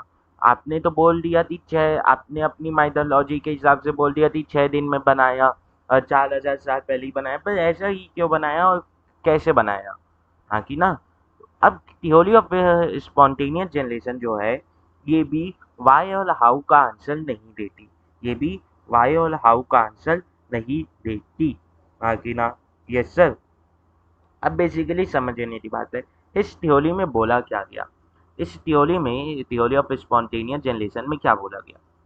थ्योरी ऑफ स्पॉन्टेनियस जनरेशन जो है, थ्योरी ऑफ स्पॉन्टेनियस जनरेशन जो है, इसमें बोला गया कि लाइफ जो है वो ओरिजिनेट हो रही है। वो क्या हो रही है? ओरिजिनेट हो रही है। किससे ओरिजिनेट हो रही है? ओरिजिनेट हो रही है फ्रॉम नॉन लिविंग मैटर्स। तो सर ये कैसे बता देते हैं, ये कैसे गलत हो गई? क्योंकि हमें पता है कि हमारे में भी पंच तत्व लिखे हुए हैं कि हमारा शरीर पंच तत्व से बना हुआ है। हाँ कि ना। Yes sir. तो हम लोग उसे सही मानते हैं अपने वाले तो, और इसमें थ्योरी ऑफ स्पॉन्टेनियस जनरेशन तो मॉडर्न साइंस गलत क्यों मानती? क्योंकि थ्योरी ऑफ स्पॉन्टेनियस जनरेशन था पहली बार कोई प्रूफ नहीं था। दूसरी बात, इसमें बोला गया था कि life originate from non living organism spontaneously मतलब अपने आप खुद से हो जाती है बिना कुछ होए, हाँ कि ना। जैसे जैसे नॉन लिविंग मैटर बनता है वैसे वैसे होते जाती है, हाँ कि ना। Yes sir. कि जैसे आपके कीचड़ के आसपास इंसेक्ट मंडलाने लगते हैं तो कीचड़ से ऐसी इंसेक्ट पैदा हो जाते हैं। आपकी जो लीवर है उसमें फिश और फ्लॉग आ जाते हैं तो वो फिश और फ्लॉग उसमें ऐसी पैदा हो जाते हैं। जो आपके मीट है उसमें जो कीड़े लग जाते हैं मले हुए जानवर में वो ऐसे ही लग जाते हैं। मतलब जानवर मला और वहीं उसके ये मले हुए मांस से कीड़े पैदा हो गए। तो ये जो चीज़ है ये गलत है, ये गलत है। क्या मरे हुए मांस में कीड़े आते हैं, ऑब्वियसली आते हैं, पर कहाँ से आते हैं? वो आसपास की जगह में जो बैक्टीरिया वैक्टीरिया रहते हैं वो ग्लोट कर जाते हैं उसके ऊपर। पर ये क्या बोल रही है उसमें अपने आप वो जो सड़ा हुआ मांस है उसी से ओरिजिनेट हो रहे हैं, जो पानी है उसी से ओरिजिनेट हो रही है फिश और फ्लॉग। ये जो है ये एकदम बेवकूफाना से वो नहीं लग रहा स्टेटमेंट कि नॉन लिविंग से अपने आप बन जा रहे बिना कुछ हुए, हाँ कि ना। नॉन लिविंग मेटल या कहते हैं ए बायोटिक मेटल में चेंजेस आते हैं over the period of time, और वो चेंजेस जो हैं वो एक सीरीज ऑफ इवेंट में होते हैं तब जाते उससे लाइफ ओरिजिनेट होती है, हाँ कि ना। Yes sir. तो जैसे आपका ए बायोटिक हो गया, सॉइल एयर वाटर सनलाइट, इनसे अपने आप जो है वो पैदा हो जाते हैं लिविंग फॉर्म्स। तो आंसर है नहीं, आंसर है नहीं। पंच तत्व जो हम लोग बोलते हैं तो फिर वो क्या है सर? देखो यहाँ पे एनसीईआरटी में तो ये सब बस थ्योरी दिए हुए हैं, मैं हमारी जो है उन्हीं को एक्सप्लेन कर रहा हूँ। क्योंकि पंच तत्व जैसी चीजें ब्रह्मा जी ने ब्रह्मांड तो बनाया है, मनु जी सतरूपा जी जो हमारी ताते हैं माननीय माता है, ताते हैं, ये जो हैं इनके बारे में हम बचपन से पढ़ते हुए आ रहे सुनते हुए आ रहे हैं। तो ताते हैं इससे क्या होता है, इससे हम अच्छे से रिलेट कर पाते हैं, ठीक है। तो पंच तत्व में क्या अंतर है फिर? पंच तत्व में ये अंतर है कि पंच तत्व में ये बोला जाता है कि ये जो पांच एलिमेंट है fire earth sky water and wind, इनके जो कंपोनेंट्स है वो हमारी बॉडी में प्रेजेंट होते हैं। ऐसा नहीं कि फायर है मतलब फायर ही प्रेजेंट होगा। फायर को लाने वाला फायर में यूज होने वाली चीजें हमारी बॉडी में प्रेजेंट होती हैं, जैसे आपका ऑक्सीजन जिसके कारण फायर होती है, जो कंबसन के लिए जरूरी है ऑक्सीजन, वो हमारी बॉडी में होता है। पंच तत्व जब बोले जाते हैं हमारी बॉडी पंच तत्वों से बनी हुई है, मतलब ये जो ताते दिन वो है earth water air, earth water air fire and sky, इनके जो कंपोनेंट्स हैं इनमें पाए जाने वाली चीजों से हमारी बॉडी बनी हुई है। समझ में आया? Yes sir, yes sir.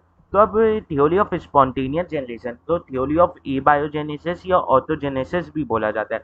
ऑटोजेनेसिस क्यों? क्योंकि मैंने अभी बताया इसमें बोला जाता है कि living being non living being से नॉन लिविंग सब्सटेंस से अपने आप पैदा हो जाते बिना कुछ हुए। ए बायोजेनेसिस क्यों बोल रहे हैं? क्योंकि हम लोग बोल रहे हैं ए बायोटिक नॉन लिविंग बीन से पैदा हो रहे हैं, हाँ कि ना। Yes sir. अब आते हैं कि ये भी वाई एंड हाउ का आंसर नहीं दे पाई, हाँ कि ना। Yes sir. अब समझना पड़ेगा, अब हम लोग तो आना है थ्योरी ऑफ बायोजेनेसिस के ऊपर, थ्योरी ऑफ बायोजेनेसिस के ऊपर, हाँ कि ना। Yes sir. Theory of biogenesis, theory of biogenesis,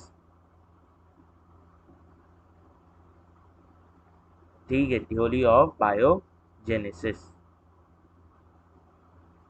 अब बेसिकली समझो यार क्या होता है, अब बेसिकली समझो, एकदम बेसिक सी बात है, समझने की बात है, प्यार से समझेंगे मस्त एकदम ध्यान से, ठीक है। तो थ्योरी ऑफ बायोजेनेसिस में होता क्या है? बेसिकली आप समझो कि थ्योरी ऑफ बायोजेनेसिस जो है ये किस साइंटिस्ट के द्वारा दी गई थी? तो आंसर है ये हार्वे के द्वारा दी गई थी। पर ये जो थ्योरी है ये थ्योरी ऑफ बायोजेनेसिस हार्वे के द्वारा तो दी गई थी, पर ये जो टर्म है बायोजेनेसिस ये किसके द्वारा दी गई थी? ये हक्सले के द्वारा दी गई थी, ये हक्सले के द्वारा दी गई थी, हाँ कि ना। इसमें क्या बोल रहा था? इसमें जो टर्म आता है जैसे आपने ओमनी सेल्यूलर ई सेल्यूलर जो टर्म पढ़ा है, वैसे ही इसमें भी एक ग्रीक वो आता है सेंटेंस, और वो ग्रीक सेंटेंस क्या है? वो ग्रीक सेंटेंस है, पहले पूरा लिख देता हूँ। Omnis vivum, omnis vivum, omnis vivum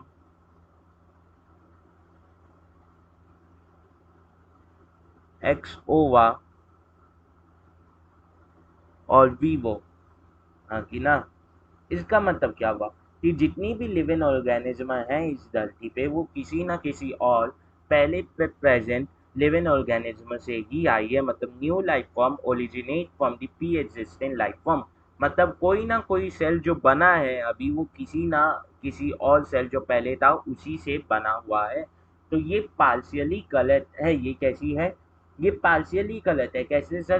क्या हम अपने माता पिता से नहीं बने? आंसर है ये। तो क्या हमारे माता पिता लिविंग नहीं है? आंसर है हैं। तो क्या ये थ्योरी ऑफ बायोजेनेसिस कहीं ना कहीं सही है? तो आंसर है यस। ये पार्शियली सही है। ये क्या है? ये पार्शियली सही है। ये क्या है? ये पार्शियली सही है।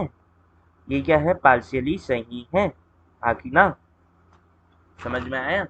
अब ये जो थ्योरी है, ये किसे डिसअप्रूव कर डेली है? ये थ्योरी डिसअप्रूव कर डेली है, थ्योरी ऑफ ए बायोजेनेसिस को।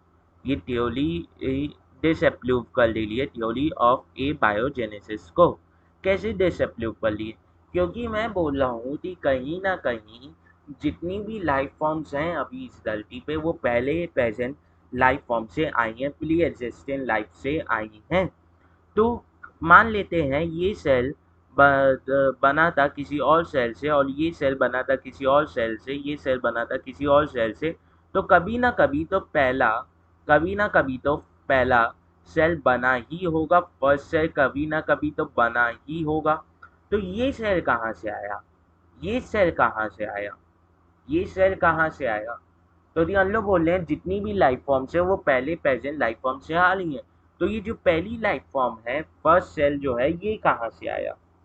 हाँ कि ना? हाँ कि ना? इसीलिए ये जो है थ्योरी ऑफ बायोजेनेसिस, ये सही से एक्सप्लेन नहीं कर पाती, इसीलिए ये पार्शियली गलत है। अगर बोर्ड्स में क्वेश्चन आ जाए कि why theory of biogenesis is partially गलत, तो आंसर क्या होगा? Because it can not explain the existence of first cell, कि पहला सेल कहाँ से आएगा। इस चीज को ये एक्सप्लेन नहीं कर पा रही। हाँ कि ना? Yes sir. अब थ्योरी ऑफ बायोजेनेसिस को अगर मैं प्रूव कर लूँ, और ये थ्योरी ऑफ बायोजेनेसिस कहीं ना कहीं थ्योरी ऑफ स्पॉन्टेनियस जनरेशन या abiogenesis, theory of abiogenesis को डिसअप्रूव कर रहा है, तो क्या मेरे लिए वो नहीं हो जाएगा फायदेमंद कि मैं एक चीज़ को प्रूव कर लूँगा और दूसरी चीज़ डिसअप्रूव हो जाएगी? दूसरी चीज़ क्या हो जाएगी? डिसअप्रूव हो जाएगी। हाँ कि ना? Yes sir. तो क्या होता है, बेसिकली समझने की बात है, इसे प्रूव करने के लिए 3 एक्सपेरिमेंट हमें पढ़ने हैं। 3 एक्सपेरिमेंट हमें पढ़ने हैं।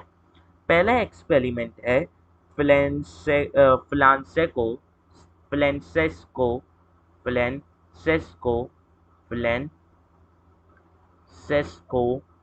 वेदाय का एक्सपेरिमेंट। फ्रांसेस्को वेदाय का एक्सपेरिमेंट। हाँ कि ना? जो कब किया गया था? जो जो 1668 में किया गया था, जो 1668 में किया गया था। इसमें इन लोगों ने किया क्या था, बेसिकली समझो। क्या हुआ था कि हमें ये प्रूव करना था कि कभी ना कभी जो लाइफ इस धरती पे ओरिजिनेट हो रही है, हर एक लाइफ जो इस धरती पे ओरिजिनेट हो रही है, तो वो किसी ना किसी प्री एग्जिस्टेंट लाइफ से ओरिजिनेट हो रही है। हाँ कि ना? तो अगर मैं कुछ बोल रहा हूँ कि ये चीज़ ऐसे हो रही है, मान लो कोई चीज़ है वो ऐसे हो रही है, मतलब कि सीली जो है वो ऐसे बन रही है। हाँ कि ना? सीली का पहले ऐसे लैंप बनाया जाता है और फिर उसके ऊपर ऐसे ईंटे का रखा जाता है। हाँ कि ना? अगर किसी ने कंस्ट्रक्शन होते हुए देखा होगा तो। पर अब अगर आप मुझसे आके बोलो कि सर कैसे प्रूव करोगे कि इसकी पहले लैंप बनाया जाएगा और उसी के ऊपर ऐसे रखा जाएगा, तो मैं बोलूँगा यार कि तू लैंप बता दे, तू लैंप बता दे और करके दिखा फिर इसे, तब मानेंगे ना। हाँ कि ना? पहले सीमेंट का एक लैंप बनता है और फिर उसके ऊपर ईंटे से ऐसे जोड़ाई करते स्टेप्स बनाए जाते हैं। आप बोलोगे सर प्रूव करते बताओ, तो मैं बोलूँगा कि तू यार लैंप के बिना बना के दिखा दे यार। तो इन लोगों ने भी वही किया कि इनसे क्वेश्चन पूछा गया कि कैसे प्रूव करोगे कि आपकी जो लाइफ है वो कहीं ना कहीं प्री एग्जिस्टेंट लाइफ से ही प्री एग्जिस्टेंट लाइफ फॉर्म से ही ओरिजिनेट कर ली है। तो इन लोगों ने क्या किया कि तीन जाल लिए। क्या लिए? तीन जाल लिए। इन लोगों ने क्या लिए? तीन जाल लिए। अच्छे से जाल बनाता हूँ तो समझने में आसानी होगी। ठीक है, समझना अब क्या होगा।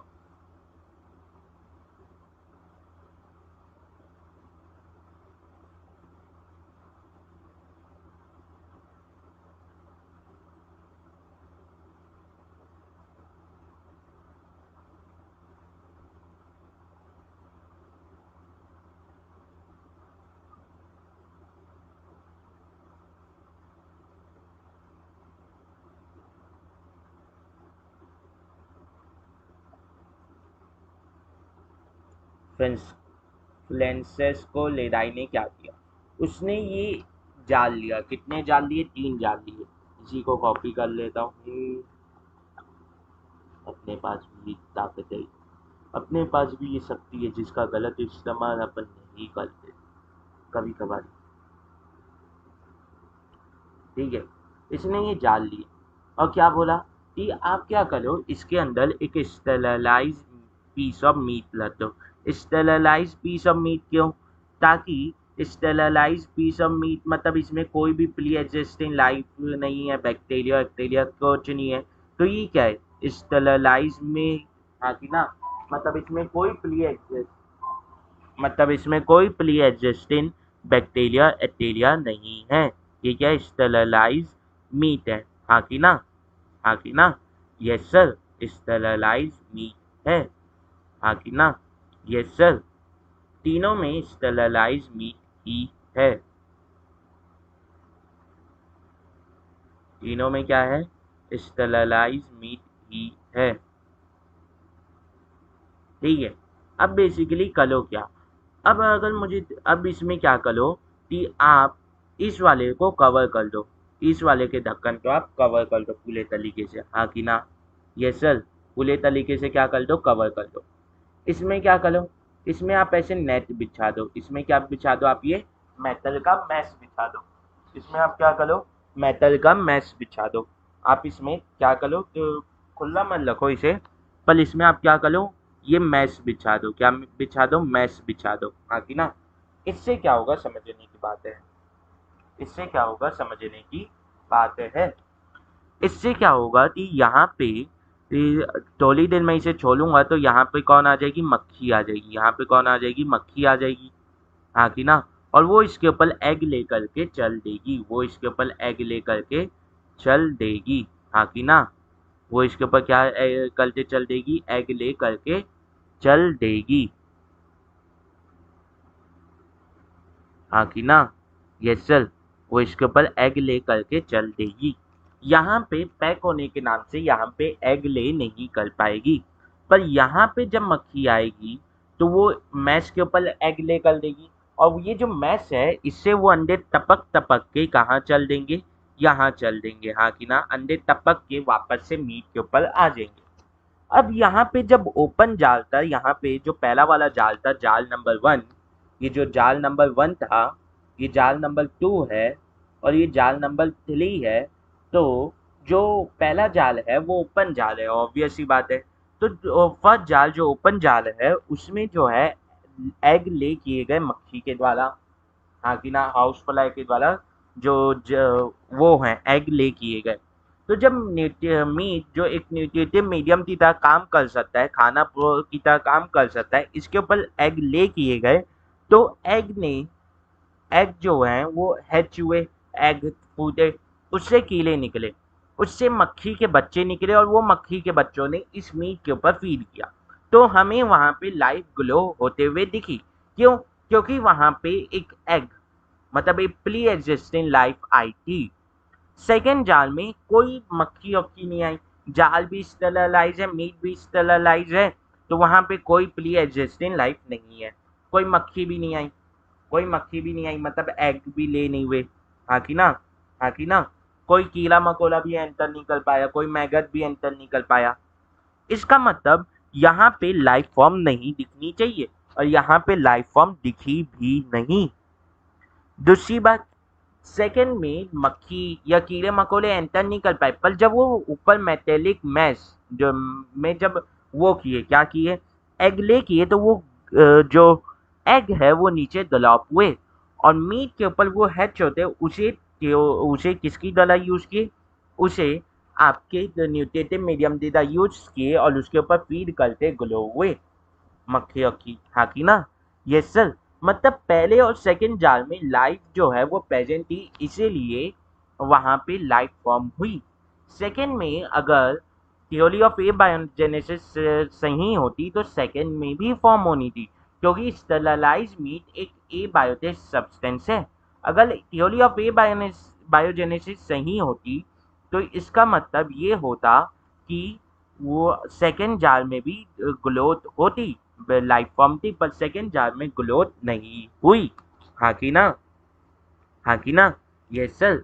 अब ये बात समझो कि फर्स्ट और सेकंड जाल जो है ये किस चीज को प्रूव कर ले, फर्स्ट और थर्ड जाल, फर्स्ट और थर्ड जाल आपके थ्योरी ऑफ बायोजेनेसिस को प्रूव कर रहे हैं, और ये आपका जो सेकंड जाल है ये थ्योरी ऑफ ए बायोजेनेसिस को डिसअप्रूव कर रहा है। आगे ना, यस सर।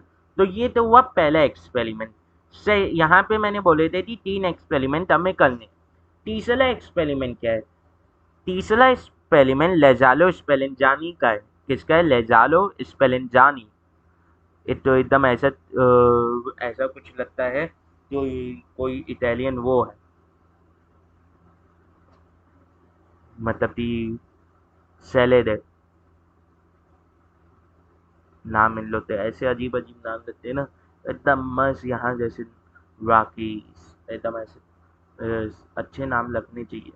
ठीक है, तो लेजालो स्पेलेंजानी का एक्सपेरिमेंट किया गया था। हाँ जी ना, इसमें किया क्या गया था, इसमें ब्लॉथ लिया गया था। ब्लॉथ क्या होता है, ब्लॉथ एक लिक्विड न्यूट्रिटिव मीडियम होता है जिसमें ग्रोथ की जा सकती है, जिसमें ग्रोथ की जा सकती है, बैक्टीरिया की, बैक्टीरिया कल्चर किए जा सकते हैं। हाँ कि ना, तो लेजालो स्पेलेंजानी के एक्सपेरिमेंट में इसने क्या किया समझने की बात है। पहले क्या किया थी, इसने एक वो लिया, फ्लास्क लिया, इसने क्या लिया, एक फ्लास्क लिया,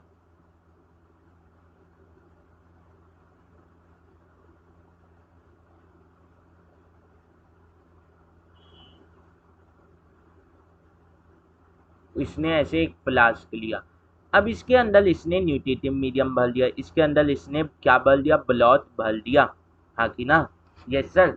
अब इसने इसके साथ किया क्या समझने की बात है, इसने इसके साथ किया क्या समझने की बात है। इसने इसे क्या कर दिया, हीट कर दिया, इसने इसे क्या कर दिया, हीट कर दिया, क्या कर दिया, इसे हीट कर दिया, क्या कर दिया, इसे हीट कर दिया। हाँ कि ना, इसे फ्लेम के ऊपर लग दिया, इसे क्या कर दिया, हीट कर दिया। हाँ कि ना। अब ये बताओ, इस न्यूट्रिटिव मीडियम जो मैंने प्रिपेयर किया था इसमें बैक्टीरिया बैक्टीरिया प्रेजेंट होंगे। अब जब मैंने इसे हीट कर लिया तो सारे बैक्टीरिया बैक्टीरिया मर गए। हाँ कि ना, यस सर। अब यहाँ पे ये जो जाल है इसकी मैं 4 कंडीशन लूंगा, इसकी मैं आगे 4 कंडीशन लूंगा, मतलब ऐसे 4 फ्लास्क प्रिपेयर किए गए, ऐसे 4 फ्लास्क प्रिपेयर किए गए। बेसिकली पहले फ्लास्क को,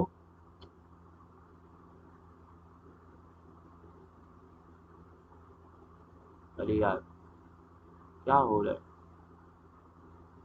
बेसिकली पहले फ्लास्क को इधर लाया गया,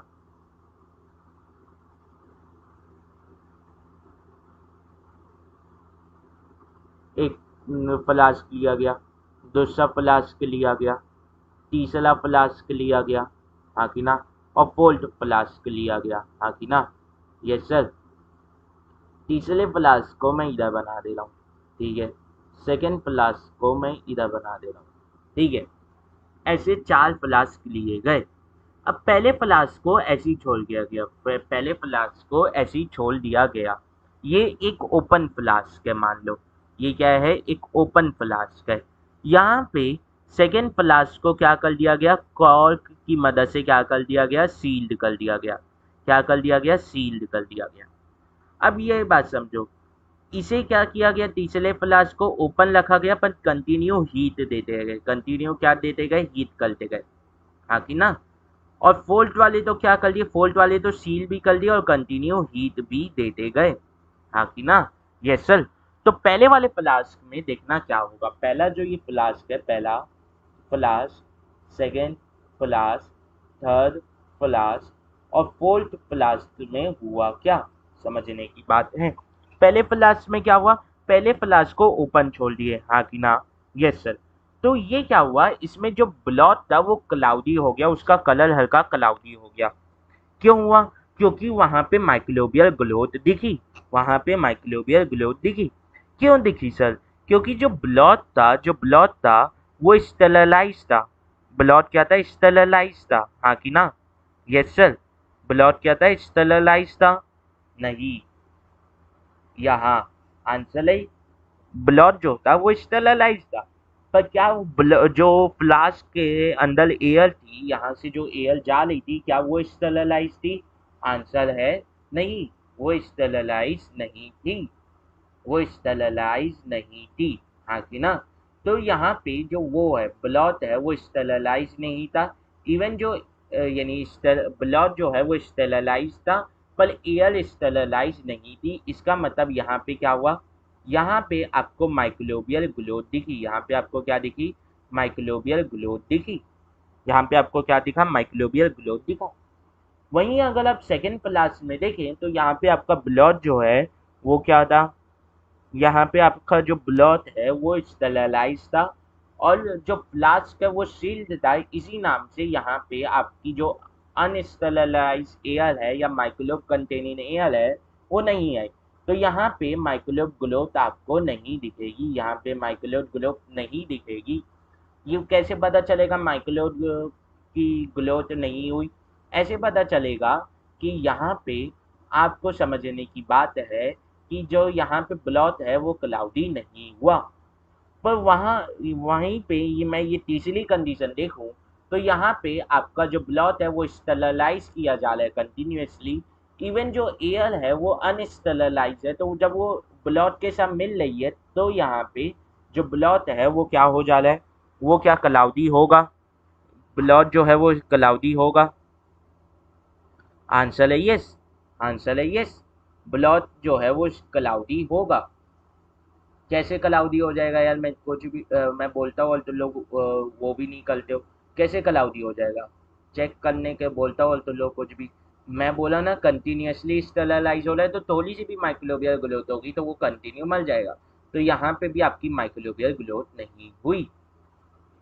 और यहाँ पे देखो तो यहाँ पे भी कंटिन्यू स्टेरलाइज किया जा रहा है पर यहाँ पे एयर नहीं आ रहा है, मतलब यहाँ पे आपकी बता देते हैं माइक्रोबियल ग्रोथ नहीं होगी, जो ब्लॉट है वो क्लाउडी नहीं होगा। पर वहीं अगर मैं ये पहली कंडीशन में ये जो ब्लॉट है इसे अनस्टेरलाइज ले लूँ और एयर भी अनस्टेरलाइज है, मतलब यहाँ पे माइक्रोबियल ग्रोथ होगी।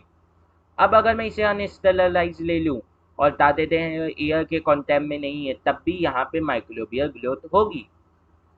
अब अगर मैं इसे अनस्टेरलाइज ले लूँ पर हीट के कारण ये स्टेरलाइज हो जाएगा, पर एयर तो अनस्टेरलाइज रहेगी तो यहाँ पे माइक्रोबियल ग्रोथ होगी। और यहाँ पे ये स्टेरलाइज हो जाएगा, एयर कॉन्टैक्ट में नहीं है तो यहाँ पे माइक्रोबियल ग्रोथ नहीं होगी, हाँ कि ना, हाँ कि ना। इसका मतलब ये नहीं है कि माइक्रोबियल ग्रोथ कहीं से भी हो जा रही है, उसके लिए आपको अनस्टेरलाइज या तो एयर चाहिए या वो चाहिए, क्या चाहिए, ब्लॉट चाहिए। मतलब आपको प्री एडजस्टिंग लाइफ चाहिए ही चाहिए।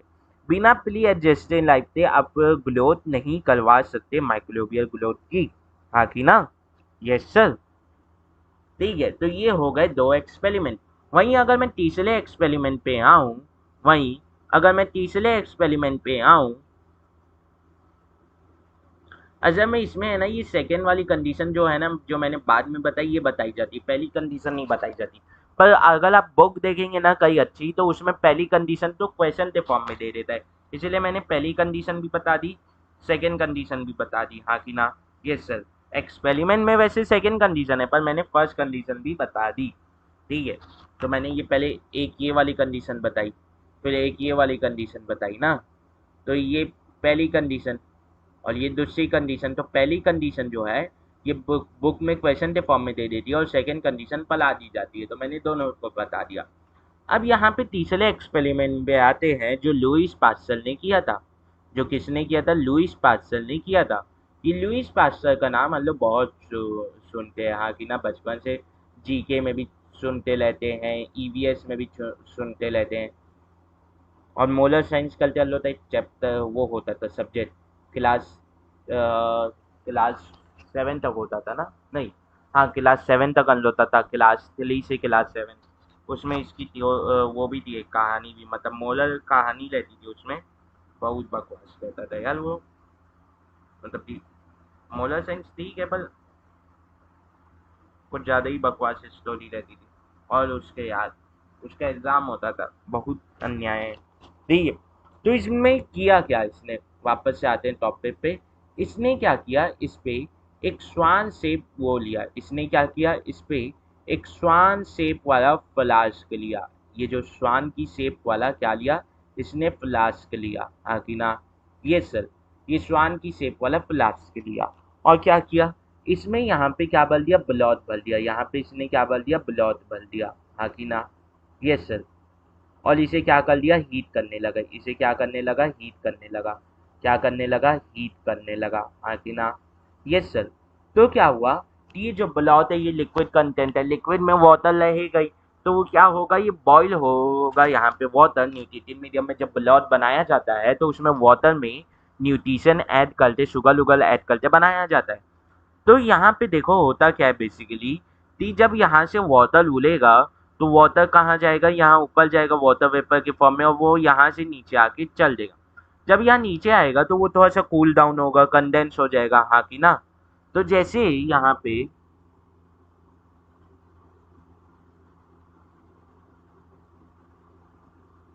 तो क्या होगा, यहाँ पे वाटर के साथ वाटर क्या होगा, यहाँ पे कंडेंस हो से कलेक्ट हो जाएगा, हाँ कि ना, यस सर।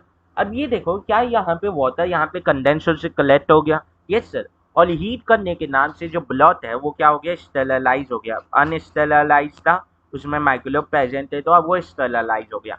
और एयर का जो कॉन्टैक्ट है वो ब्लॉक हो गया ड्यू टू कंडेंस वाटर। तो क्या मैं इसे थोड़े समय के लिए छोड़ दूंगा तो क्या यहाँ पे माइक्रोबियल ग्रोथ होगी? आंसर है नहीं, आंसर है नहीं, यहाँ पे माइक्रोबियल ग्रोथ नहीं होगी।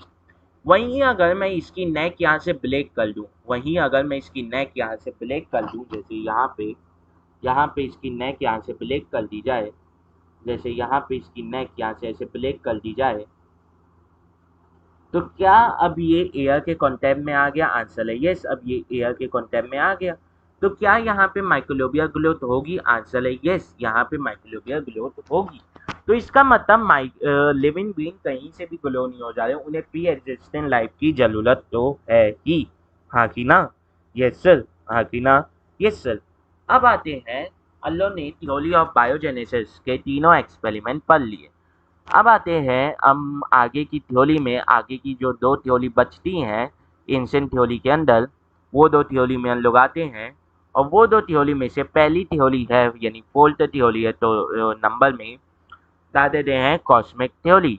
कॉस्मिक थ्योरी क्या बोलती है, इसका कहीं ना कहीं आपने यूट्यूब में सुन ही लिया होगा, ये इसके ऊपर यूट्यूब में हजारों वीडियो बना चुके हैं, पता नहीं क्या तो है कि ये जो थ्योरी है ये किसके द्वारा दी गई थी, ये लिटचर के द्वारा की गई थी। विचर, विचर है, लिटचर नहीं है, विचर, विचर के द्वारा दी गई थी। ये थोड़ी सी कॉन्ट्रोवर्शियल है, क्यों? क्योंकि ये बोलती है कि जो लाइफ जो इस धरती पे ओरिजिनेट हुई है वो असल में स्पोर्स ऑफ लाइफ जो रहते हैं, छोटे छोटे स्पोर्स एंड लाइफ के, जिसे हम कॉस्मोजोआ बोलते हैं, उससे ओरिजिनेट हुई है। तो फिर इनसे पूछा गया कि वो कॉस्मोजोआ आया कहाँ से, तो इन लोगों ने बोला कि वो कॉस्मोजोआ असल में कॉस्मिक डस्ट है जो दूसरे प्लेनेट से, दूसरे यूनिवर्स से इस धरती पे आया है। इसे ये वो इन लोगों ने बोला या तो एलियंस लाए हैं या ये इस एस्टेरॉइड्स के साथ आ गया है, हाँ कि ना। तो ये थोड़ा सा कंट्रोवर्शियल नहीं लगता थी, बाहर फिर कैसे ओरिजिनेट हुई? चलो एलियन ने लाया तो एलियन कैसे ओरिजिनेट हुए, तो वो भी लिव इन फॉर्म्स होंगे, हाँ कि ना। या एस्टोलॉइड्स में आया तो एस्टोलॉइड्स में ये स्पोर्स कहाँ से आए, वरना कहीं ना कहीं लाइफ तो ओरिजिनेट हुई है मतलब। तो ये थोड़ी सी कॉन्ट्रोवर्शियल थ्योरी है, तो इसका कोई प्रूफ नहीं है। पांचवा है थ्योरी ऑफ कैटेस्टोलॉपी, थ्योरी ऑफ कैटेस्टोलॉपिज्म।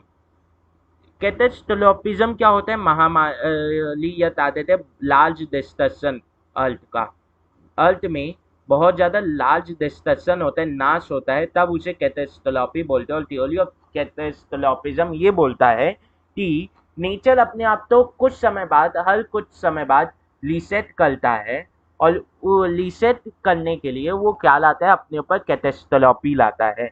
जैसे कहते हैं, अगर कोई जैसे अन्लो में सनातन धर्म में बोला जाता है कि मनु जी जो है कहते हैं,